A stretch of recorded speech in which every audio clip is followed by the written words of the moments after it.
ಅದ್ಭುತವಾಗಿದೆ ಅಂತ. ಇವ್ರು ಏನೇನು ಹೇಳಿದಾರಲ್ಲ ಸರ್ ಇಲ್ಲಿ ಈ ವಿಡಿಯೋದಲ್ಲಿ, ಅಷ್ಟು 100% ನಿಜ, 1% ಸುಳ್ಳಿಲ್ಲ, 100% ನಿಜನೇ ಅವ್ರು ಹೇಳಿರೋದು. ಆ ಕತೆ ಚೆನ್ನಾಗಿದೆ ಅಂತಂತೆ. ಈ ಕತೆ ಅದೇ ಅವ್ರು ಹೇಳ್ದಲ್ಲ, ನನ್ನ ಕತೆ, ನಾನು ಬರೆದಿರೋಂಥ ಅಷ್ಟು ವರ್ಷ ಕೂತ್ಕೊಂಡು ನಾನು ಬರೆದಿರೋಂಥ ಸ್ಕ್ರೀನ್ ಪ್ಲೇ, ಅದು ಇದು ಹಾಳು ಮೂಳು, ಅವ್ರ ಕತೆ ನಾನು ಕದ್ಬಿಟ್ಟೆ, ಅದು ಇದು ಅಂತ ಹೇಳೋದಲ್ಲ ಸರ್.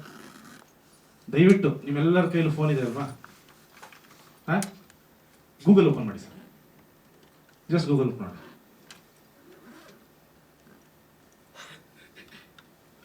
ನಾನೊಂದು ಹೇಳ್ತೀನಿ, ಟೈಪ್ ಮಾಡಿ, Hindu man adapted Muslim child in Lucknow ಅಂತ ಹೊಡಿರಿ. ಸೊ ಅಲ್ಲಿ ನಿಮಗೆ ಒಂದು ಕೇಸ್ ಬರುತ್ತೆ. ಐಕುಲಾಲ್ ಸಾಂದಿಲ್, ಹಿಂದೂ ವೆಂಡರ್, ಅದೊಂದು ತುಂಬ ಅವಾಗ ಸೆನ್ಸೇಷನ್ ಕ್ರಿಯೇಟ್ ಮಾಡಿದಂಥ ಒಂದು ಕೇಸು ಲಕ್ನೋವಲ್ಲಿ. ಇದು 2010-11 ಸೊ ಇವ್ರು ಬಂದು ಏನು ಹೇಳಿದ್ರು ಅಂದರೆ, ಸರ್ ನನ್ನ ಹತ್ರ ಒಂದು ಕತೆ ಇದೆ, ಕತೆ ಅಲ್ಲ, ಒಂದು ಕೇಸ್ ಆಗಿದೆ ಯಾವುದೋ ಇದು. ಅದನ್ನ ಏನಂದರೆ TNDಲಿ ಯಾವುದೋ ಒಬ್ಬ ಹಿಂದೂ ಒಂದು 45 ವರ್ಷದವನು TND ಇರ್ತಾನೆ, TND ನಡೆಸ್ಕೊಂಡಿರ್ತಾನೆ. ಅವನಿಗೆ ಯಾವುದೋ ಒಂದು ಮುಸ್ಲಿಂ ಮಗು ಸಿಗುತ್ತೆ, ಬೀದಿಲೆಲ್ಲ ಒಂದು ಮುಸ್ಲಿಂ ಮಗು ಸಿಗುತ್ತೆ. ಆ ಮಗುನ ಸಾಕೊಂಡಿರ್ತಾನೆ. ಆಮೇಲೆ ಅವ್ರ ಪೇರೆಂಟ್ಸ್ ಬಂದ್ಬಿಡ್ತಾರೆ. ಪೇರೆಂಟ್ಸ್ ಬಂದಮೇಲೆ ಅದನ್ನು ಕ್ಲೇಮ್ ಮಾಡಿದ್ರು. ಆಮೇಲೆ ಅದು ಹಿಂದೂ ಮುಸ್ಲಿಮರು ಅಲ್ಲ, ಮುಸ್ಲಿಂ ಮಗು ಹಿಂದೂ ಸಾಕಂಗಿಲ್ಲ ಅಂತ ಅಲ್ಲ ಆಯಿತು, ಇಲ್ಲ ಹಿಂದೂ ಹಾರ್ಮನಿ ಇರಬೇಕು ಹಂಗೆ ಹಿಂಗೆ ಅಂತ ಜಡ್ಜ್ ಎಲ್ಲ ಹೇಳಿ ಇವರೇ ಕೊಟ್ಟರು ಅಂತ ಹಿಂಗಾಗಿತ್ತು ಅಂದ್ರೆ, ಇಲ್ಲ ಒಳ್ಳೆ ಕತೆ ಸರ್ ಮಾಡಿ ನೀವು. ನಾನು ಅವ್ರೇನು ಹೇಳಿದ್ರಲ್ಲಿ, ಸೇಮ್ ಕಾನ್ಸೆಪ್ಟ್ ಅಲ್ಲಿ ಏನು ಹುಡುಗ ತಂದೆ ಮಗ ಏನು ಹೇಳ್ತಾರಲ್ಲ ಅದಲ್ಲ, ತಂದೆ ಮಗಳದು ಕತೆ ನಾನು ಮಾಡ್ಕೊಂಡಿದ್ದೀನಿ. 2022 ಫೆಬ್ರವರಿ 11ನೇ ಪಿಕ್ಚರ್ ರಿಲೀಸ್ ಆಗಿರೋದ್ರಲ್ಲಿ ಕೊನೆ ಸೀನ್, ಆದಿ ಬಂದು ಒಂದು ಹೆಣ್ಮಗುನ ದತ್ತು ತಗೋತಾನೆ ಅಲ್ವಾ, ಹೆಣ್ಮಗುನ ದತ್ತು ತಗೊಂಡಿರ್ತಾನೆ. ಸೊ ನನ್ನ ಸಿನಿಮಾದ conflict, a single male parent cannot adopt a girl child. ಇದು ನನ್ನ ಕಾನ್ಸೆಪ್ಟ್ ಸಿನಿಮಾದ. ನಾನು ಅಲ್ಲಿ ಹೇಳಿದ್ದೀನಲ್ಲ ಸೇಮ್ ಕಾನ್ಸೆಪ್ಟ್ ಅಂತ. ನಾನೇನು ಅವ್ರಿಗೇನು ಸುಳ್ಳು ಹೇಳಿಲ್ವಲ್ಲ. ನಾನು ಆಮೇಲೆ ಇನ್ನೊಂದು ಮಾತು ಹೇಳಿದೆ ಅವ್ರಿಗೆ, ಈ ಕತೆ ಚೆನ್ನಾಗಿದೆ ನೀವು ಮಾಡಿ. ಈಗ ಒಂದು ಥ್ರಿಲ್ಲರ್ ಸಬ್ಜೆಕ್ಟ್ ಬರುತ್ತೆ ಸರ್, ಒಂದು ಥ್ರಿಲ್ಲರ್ ಸಬ್ಜೆಕ್ಟ್ ಬಂದಾಗ ನಾನು ಬರ್ಕೋತಾ ಇರ್ತೀನಿ, ಒಂದು ಸೈಕೋ ಥ್ರಿಲ್ಲರ್ ಅಂತ ಅಂದ್ಕೊಳ್ಳಿ. ಸೊ ಸೈಕೋ ಥ್ರಿಲ್ಲರ್ ಕಥೆಯಲ್ಲಿ ಅಂದರೆ ಯಾರೋ ಬಂದು ನನಗೊಬ್ಬ ಹೇಳ್ತಾನೆ, ಸರ್ ಒಂದು ಸೈಕೋ ಥ್ರಿಲ್ಲರ್ ಸರ್, ಹಿಂಗೆ ಸೈಕೋ ಥರ ಆಡ್ತಾ ಇರ್ತಾನೆ, ಎಲ್ಲ ಸಾಯಿಸ್ತಾ ಇರ್ತಾನೆ, ಏನಿಗೆ ಸಾಯಿಸ್ತಾನೆ ನನಗೆ ಗೊತ್ತಾಗಲ್ಲ. ಸೊ ಮೇ ಬಿ ಅದನ್ನು ಪೊಲೀಸ್ನವ್ರು ಕಂಡಿಡಿತಾನೆ ಸರ್, ಇದು ಸರ್ ಅಂತ. ನಾನು ಹೇಳ್ತೀನಿ, ಇಲ್ಲಪ್ಪ ನಾನೊಂದು ಸೈಕೋ ಥ್ರಿಲ್ಲರ್ ನಾನು ಕತೆ ಮಾಡ್ಕೊಂಡಿದ್ದೀನಿ, ನಾನು ಈ ಕತೆ ಮಾಡಲ್ಲ, ನೀವು ಬೇರೆಯವ್ರಿಗೆ ಯಾರು ಹೇಳ್ಕೊಡ್ತೀನಿ ಅಲ್ವಾ, ಇದೇ ಥರ ಹೇಳಿರ್ತೀನಿ. ಸೊ ಅದಾದಮೇಲೆ ಸಿನಿಮಾ ರಿಲೀಸ್ ಆದಮೇಲೆ ಈಗ ಇನ್ನೊಂದು ವಿಡಿಯೋ ಅವ್ರ ಬಾಯಿಂದ ಬಂದಿರೋಂಥದ್ದು, ಇನ್ನೊಂದು ವಿಡಿಯೋ ಹೇಳ್ತೀನಿ ಕೇಳಿ.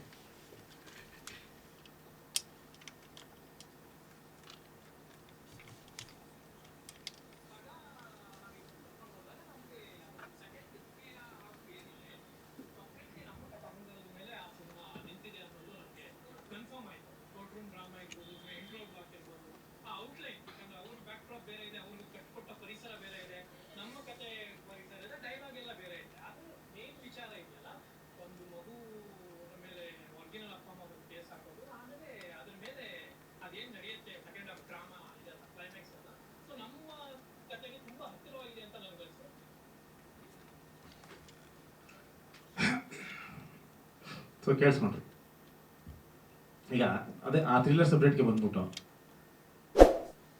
ಸರ್ ಈ ಕತೆ ಸೇಮ್ ಆಗ್ಬಿಟ್ಟು ಏನು ಸರ್ ಕತೆ? ಅದೇ ಸರ್ ನೀವು ಥ್ರಿಲ್ಲರ್ ಮಾಡ್ಬಿಟ್ಟಿದ್ದೀರಾ, ಇದು ಕ್ರೈಮ್, ಅದು ಸೈಕೋ ಥ್ರಿಲ್ಲರ್ ಹೌದಾ? ಏನು ಮಾಡಿದ್ದೀನಿ ಸರ್? ಇಲ್ಲ ಅವ್ನು ಎಲ್ಲಾದ್ರೂ ಕೊಲೆ ಮಾಡ್ತಿರ್ತಾನೆ ಸರ್. ನಾನು 15 ಸಲ ಹೇಳಿದ್ದೀನಿ ಸರ್, ನಾನು ಸೈಕೋ ಥ್ರಿಲ್ಲರ್ ಮಾಡ್ಕೊಂಡು ನಾನು ಕೊಲೆನೇ ತಾನೇ ಮಾಡ್ತಾನೆ, ಇನ್ನೇನು ಮಾಡ್ತಾನೆ?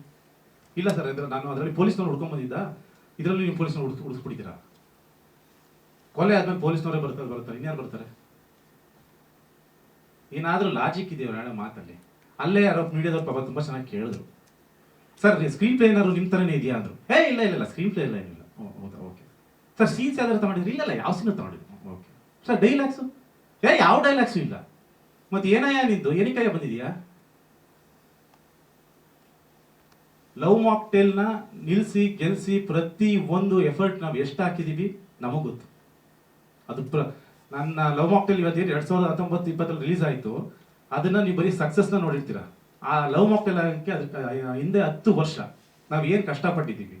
ಆ ಲವ್ ಮಾಕ್ಟೇಲ್ ಸುಮ್ಮನೆ ಆಗಿಲ್ಲ, ಆ ಫ್ರಾಂಚೈಸಿ 3 ಸಲ ಸುಮ್ಮನೆ ಬಂದಿಲ್ಲ. ನಮ್ಮ ಎಫರ್ಟ್ ಅಷ್ಟು ವರ್ಷದಿಂದ ನಾವು ಆನೆಸ್ಟಾಗಿ ಎಫರ್ಟ್ ಮಾಡ್ಕೊಂಡು ಬಂದಿರೋದಕ್ಕೆ ಇವತ್ತು ನಾವು ಬಂದಿಲ್ಲಿ ಕೂತಿರೋದು. ಇವಾಗ ಯಾರೋ ಬಂದ್ಬಿಟ್ಟು ಹಿಂಗೆ ಅಂದ್ಬಿಟ್ರೆ ಯಾರು ಚೆನ್ನಾಗಿ ಕೇಳಿದ್ರು ಪ್ರಶ್ನೆ, ಸರ್ ಏನಾರ ಡೈಲಾಗ್ ಇದೆಯಾ ಅಂದ್ರೆ ಯಾವ ಡೈಲಾಗ್ ಇಲ್ಲ, ನೀವೇ ಅನ್ಸುತ್ತಲ್ಲ. ಸೊ ಇಲ್ಲ ಆಕ್ಚುಲಿ ನಾನು ವಾದ ಮಾಡೋಕ್ಕಿಂತ ಅವರೇ ಎಲ್ಲರೂ ಹೇಳ್ಬಿಟ್ಟಿದ್ದಾರೆ. ಆ್ಯಂಡ್ ಇನ್ನೊಂದು ತುಂಬ ಚೆನ್ನಾಗಿ ಹೇಳಿದ್ದಾರೆ ಆ್ಯಕ್ಚುಲಿ. ಸರ್ ಏನಕ್ಕೆ ಬಂದಿದ್ದೀರಾ ಸರ್, ಏನು ಬೇಕು? ಇಲ್ಲ ಯಾವ ಕಥೆಗಾರರಿಗೂ ಯಾವ ರೈಟ್ರಿಗೂ ಅನ್ಯಾಯ ಆಗಬಾರ್ದು ಸರ್. ಇದೊಂದು ಮಾತ್ರ ನೀವು ತುಂಬ ಕರೆಕ್ಟಾಗಿ ಹೇಳಿದ್ದಾರೆ, ಯಾವ ನಿಜವಾದ ರೈಟ್ರುಗಳಿಗೆ ಅನ್ಯಾಯ ಆಗಬಾರ್ದು. ಡಾರ್ಲಿಂಗ್ ಕೃಷ್ಣ ಅವರೇ ಡೈರೆಕ್ಟರ್ ಅಂತ ಅನ್ಕೊಂಡವ್ರು ಅವರು, ಪುಣ್ಯಾತ್ಮರು. Darling Krishna is a writer director. ನಾನು ಡೈರೆಕ್ಟ್ ಮಾಡೋಕ್ಕಿಂತ ಮುಂಚೆ I am a writer. First ನಾನು ಕತೆ ಬರೆದಿದ್ದೀನಿ, 4 ವರ್ಷ ಈ ಕತೆನ ನಾವು ಬರೆದಿದ್ದೀವಿ, ಬರೆದ ಮೇಲೆ ಡೈರೆಕ್ಟರ್ ಆಗಿರೋದು. ಸೊ ಅನ್ಯಾಯ ಆಗಬಾರ್ದು ಯಾರಿಗೆ? ನಿಜವಾದ ರೈಟರ್ಗಳಿಗೆ. ಯಾವುದು ಸೋಷಿಯಲ್ ಮೀಡಿಯಾದಲ್ಲಿ ಸಿಗೋ ಕತೆ ಇಟ್ಕೊಂಡು, ಗೂಗಲ್ನಲ್ಲಿ ಸಿಗೋ ಕತೆ ಇಟ್ಕೊಂಡು ಬಂದ್ಬಿಟ್ಟು ಇದು ನನ್ನ ಕತೆ ಅಂತ ಹೇಳ್ತಾವಲ್ಲ, ಇವ್ರಿಗೆ ಏನಾದರೂ ತಲೆಯಲ್ಲಿ ಕಾಮನ್ ಸೆನ್ಸ್ ಅನ್ನೋದನ್ನ ಇದೆಯಾ? ಒಬ್ಬರದ್ದು ನಮ್ಮ ಕತೆ ಅಂತ ಕ್ಲೈಮ್ ಮಾಡೋದಕ್ಕೆ ಒಂದು ನಾವು ಬರಿಬೇಕು, ಅದನ್ನ ಆ ಆಲೋಚನೆ ನಮ್ದಾಗಿರ್ಬೇಕು.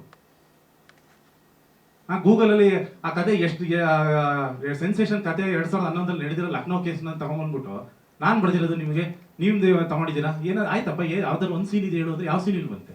ಏನೋ ಒಂದು ಡೈಲಾಗ್ ಇದೆ, ಯಾವ ಡೈಲಾಗ್ ಇಲ್ವಂತೆ? ಯಾವ ಡೈಲಾಗ್ ಇಲ್ಲ, ಯಾವ ಸೀನ್ ಇಲ್ಲ, ಈ ಸ್ಕ್ರೀನ್ ಪ್ಲೇ ಬೇರೆ, ಬ್ಯಾಕ್ ಡ್ರಾಪೇ ಬೇರೆ ಅಂದ್ಮೇಲೆ ಇನ್ನೇನು ಪ್ರಾಬ್ಲಮ್ ಏನಿದ್ದು? ಸಿಂಪಲ್ ಅಲ್ವಾ? ಒಂದು ಒಳ್ಳೆ ಸಿನಿಮಾ ಮಾಡು, ಹೆಸರು ಮಾಡ್ಬೋದಲ್ವಾ? ಗೊತ್ತು, ಈಗ ಅವರು ಸಿನಿಮಾಗಳು ಬರ್ತಾ ಇದೆ, ಪಾಪ ಅವ್ರಿಗೂ ಪ್ರಮೋಷನ್ ಬೇಕು. ಅದಕ್ಕೆ ನಮ್ಮ ಸಿನಿಮಾ ಮುಖಾಂತರ ಪ್ರಮೋಷನ್ ಯಾಕೆ ತಗೋತೀರಾ? ನಾವು 2010ರಿಂದ ಒಂದು ದಿನನೂ ಒಂದು ಸದಿನೂ ಬಂದ ಈ ಥರದ್ದು ಒಂದು ಪ್ರೆಸ್ ಮೀಟ್ ಮಾಡಿಲ್ಲ ನನ್ನ ಜೀವನದಲ್ಲಿ. ಫಸ್ಟ್ ಟೈಮ್ ಬಂದಿರೋದು ಈ ಥರ. ನಮ್ದಲ್ಲಿ ಅಷ್ಟು ದೊಡ್ಡ ಸಕ್ಸಸ್ ಆಗಿದೆ ಸಿನಿಮಾ, ಅದನ್ನ ಎಂಜಾಯ್ ಮಾಡೋಣ ಅಥವಾ ಇವ್ರುಗಳ ಕೇಳೋ ಆನ್ಸರ್ನ ಉತ್ತರ ಕೊಡೋಣ. ಮೊನ್ನೆ ಯಾರೋ ಒಂದು ಚೆನ್ನಾಗಿತ್ತು, ಸುನೇನಾ ಸುರೇಶ್ ಅವರು ಒಂದು ಅದ್ಭುತವಾಗಿ ಸಿನಿಮಾವನ್ನ ನೋಡ್ಬಿಟ್ಟು ಟೈಮ್ಸಲ್ಲಿ ಇದ್ರಲ್ಲ, ಇನ್ಸ್ಟಾಗ್ರಾಮ್ ಅಷ್ಟು ಚೆನ್ನಾಗಿ ಬರೆದಿದ್ದಾರೆ, ಸಿನಿಮಾ ಅಷ್ಟು ಇಷ್ಟ ಆಯ್ತು, ಇಷ್ಟು ಇಷ್ಟ ಆಯ್ತು ಅಂತ. ಕೆಳಗಡೆ ಒಂದು 5 ಕಾಮೆಂಟ್ ಇದೆ, ಅದ್ರಲ್ಲಿ ಒಬ್ಬ ಕಾಮೆಂಟ್ ಆಗ್ತಾನೆ, ಸೆಕೆಂಡ್ ಹಾಫ್ ಕದ್ದವ್ರೆ ಅಂತ ಆಗ್ತಾನೆ. ಯಾರು ಸರ್ ಕದ್ದಿರೋದು ಇದು? ಒಬ್ಬ ಮೇಕರ್ಗೆ ಇದಕ್ಕಿಂತ ಒಂದು ಅವಮಾನ ಮಾಡೋದಿದೆಯಾ? ನಾನು ದೊಡ್ಡ ರೈಟ್ರು ಅಂತ ಏನೋ ಹೇಳ್ಕೊಂಡು ತಿರುಗಾಡ್ತವ್ರಲ್ಲ, ನಮಗೆ ಎಷ್ಟು ಮರ್ಯಾದೆ ಹೋಗಿದೆ ಹೇಳಿ. ನಾನು ಅದಕ್ಕೋಸ್ಕರ mister the legendary director Gurudesh Pandey and the legendary writer the so called Raghavendra Nayak, ಇವ್ರ ಮೇಲೆ ಲೀಗಲ್ ಆಗಿ ನಾನು ಆಕ್ಷನ್ ತಗೋತಾ ಇದ್ದೀನಿ. ಸೊ ಯಾವ ಕಾಂಪ್ರಮೈಸು ಮಾಡ್ಕೊಳ್ಳಲ್ಲ, ಏನೂ ಮಾಡಲ್ಲ. ಅದಕ್ಕೆ ನಾನು ನಿನ್ನೆ ಮೊನ್ನೆ ಎಲ್ಲ ಸುಮ್ಮನೆ ಇದ್ದಿದ್ದು, ಆ ಲೀಗಲಿನೇ ತಗೊಂಡು ಹೋಗ್ಬೇಕು. ಯಾಕಂದ್ರೆ ಇಂಥವ್ರಿಗೆಲ್ಲ ಉತ್ತರ ಹಂಗೆ ಕೊಡಬೇಕು. ಲೇಟೆಸ್ಟ್ ಹಾಗೂ ಇಂಟ್ರೆಸ್ಟಿಂಗ್ ಸುದ್ದಿಗಳಿಗಾಗಿ ಬಾಸ್ ಟಿವಿ ಕನ್ನಡ ಚಾನೆಲ್ನ ಸಬ್ಸ್ಕ್ರೈಬ್ ಮಾಡಿ, ಹಾಗೆಯೇ ಬೆಲ್ ಐಕಾನ್ ಪ್ರೆಸ್ ಮಾಡಿ. ಇದರ ಜೊತೆಗೆ ಫೇಸ್ಬುಕ್, ಇನ್ಸ್ಟಾಗ್ರಾಮ್, ಎಕ್ಸ್ನಲ್ಲೂ ಮಿಸ್ ಮಾಡದೆ ಫಾಲೋ ಮಾಡಿ.